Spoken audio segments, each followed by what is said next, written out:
Hello, guys. Hi. It's really a pleasure to talk to you both because your story, the film, is beautiful. I mean, thank you. It's so funny, it's so fresh, it's so different.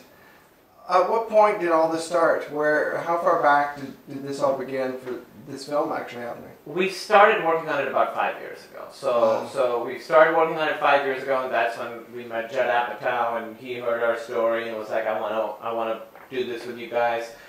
And then for 3 years, we just worked on the script, and the process was we would write it, send it to Judd and Barry Mendel, who was one of the other producers, and they would give us notes, we would rewrite it, so every 3 or 4 months we would meet, and this happened for about 3 years. Wow. And 3 years of just writing with, just like sort of on our own. We didn't have a deal or anything. Certainly not. No, that's when Judd said, all right, let's get a director, and that's Michael Showalter. And so he came on and worked with us for about a year, and then we shot it. And we shot this about a year ago. Yeah, so it's been 5 years. Yeah.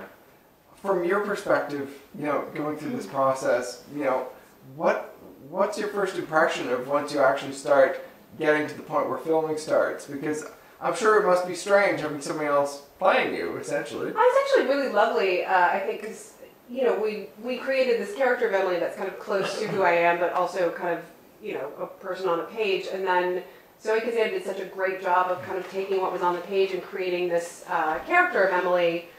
So it was kind of amazing to be able to, and also I had the benefit of being able to just watch it on the monitors rather than having to be in every single scene. So it was actually really, really lovely. It was a little strange at first, for sure. It was really lovely.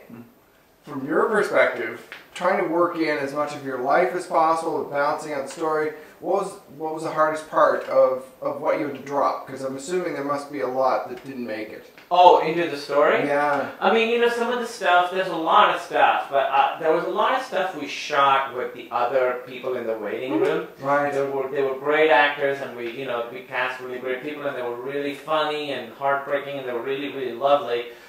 But we unfortunately had to cut out that whole storyline. So to me, that's very sad. Right. And then we also shot a scene with... That's why you gotta get the DVD to get the deleted scenes. Yeah, cool. the scene with Julio. With Julio Torres, yeah. With Julio Torres, we shot a scene. He's a very funny comedian.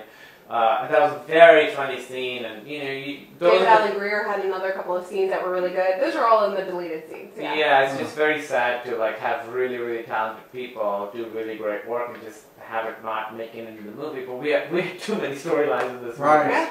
Well, the last thing I want to know is, can you just explain quickly what the epilogue is? Because how did your family get on board with all this? Well, in real life, we actually ended up getting married 3 months after the events of the movie, and then we went to meet my parents. And the first time my parents met Emily, she was already my wife, and they were lovely. They threw like a big Pakistani wedding to sort of welcome her into the family, because they knew.